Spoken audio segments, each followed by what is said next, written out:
چہرے کو حسن و جمال میں بہت زیادہ رکھنا چاہتے ہیں، بہت زیادہ چہرے کے حسن و جمال، اس میں آنکھیں بھی، جسم بھی، ناک کان بھی، چہرے کا حسن و جمال بہت بڑھانا چاہتے ہیں، وہ جب بھی چہرے کو ملے صابن سے، وضو سے، ہاتھوں سے، جب بھی چہرے کو ملے صرف 3 دفعہ ہوا پڑھ لے۔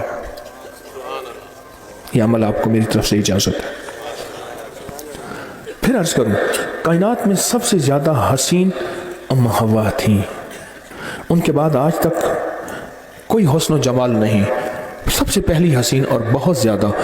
میں جو بندہ چہرے کو ملے، چہرے کو ملے، وضو کرتے ہوئے، کوئی چیز لگاتے ہوئے، کوئی بھی انداز ہو، چہرے کو ملے تو وہ 3 دفعہ صرف دل ہی دل میں ہر حالت میں حوا حوا اور حوا پڑھ لے۔